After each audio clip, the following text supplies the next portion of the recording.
নমস্কাৰ মই আৰু এটা এই ভিডিঅ'টো মই বনোৱা উদ্দেশ্য হৈছে অসমীয়া দেখাৰ কথা আছে আদাক দেখি কাতুৰীৰ উঠিল গা কাতুৰীয়ে বোলে মুকুখা নহয় জানো এটা কথাটো হৈছে লুৰিণজ্যোতি গগৈ কৈ আছে আমি 1951 নামৰ 1971 হ'বই লাগিব 855 জন শহীদৰ কথা কয় 855 জন শহীদৰ বিনিময়ত অসম চুক্তিৰ ৰূপায়ণৰ কথা কৈছে এই 855 জন শহীদে কৈছিল নেকি লুৰিণজ্যোতি গগৈ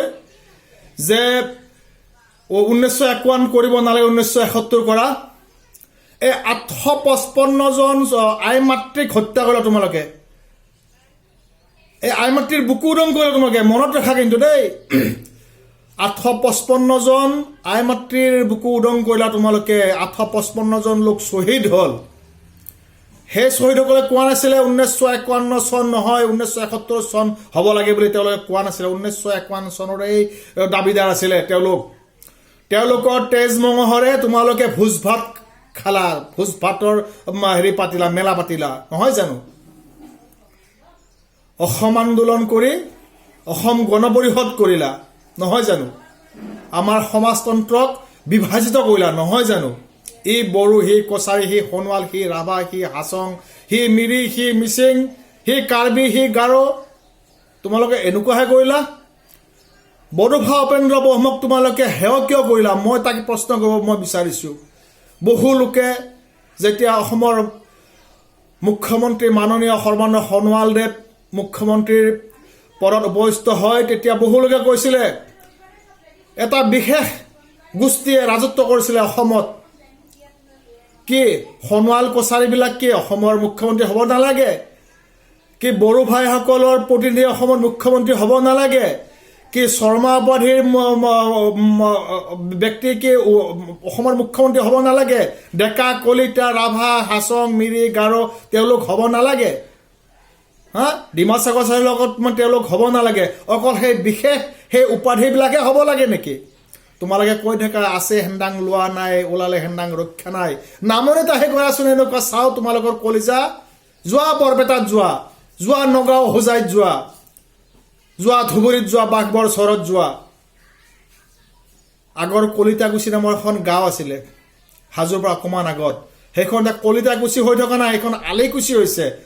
কিবা খবৰ আছে অসম আন্দোলনৰ পিছত তোমালোকে যেতিয়া ৰাজসত্তা দখল কৰিলা 1951 চন গুচাই যেতিয়া 1971 কৰিলা গোটেই চৰ চাপৰি নদী খাল বিল পাহাৰ ডংবিলাকক তোমালোকে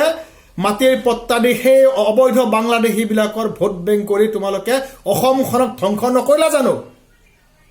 নে তোমালোকে অসমখন সোণৰ অসম কৰিলা বাংলাদেশীৰ অসম কৰিলা তোমালোক বাংলাদেশীৰ অসম কৰিলা তোমালোকে ছাত্ৰ সংগঠনৰ নেতা অসমৰ অভিভাৱক নহয় আমি তোমালোক অসমৰ অভিভাৱক আমি তোমালোক অসমৰ পিতৃপুৰুষ বুলি তোমালোকক আমি স্বীকৃতি দিয়া নাই তোমালোকে যদি সৎ সাহস আছে মই আৰু আগৰ ভিডিঅ'টোত কৈছো army public school central school Don বক্সো সেন্ট মেৰিজ জাতীয়তাবাদী বিদ্যালয়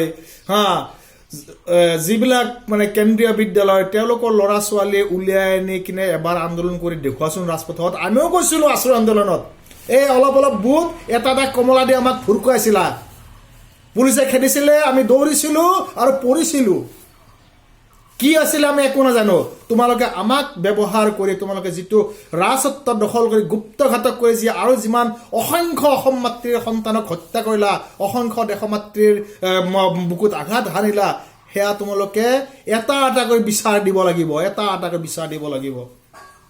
তোমালোকে শৰম কৰা বেশৰম নহবা দেশক প্ৰগতিৰ পথত আগুৱাই যাব দিয়া আৰু দেশৰ উন্নতিৰ হকে কাম কৰা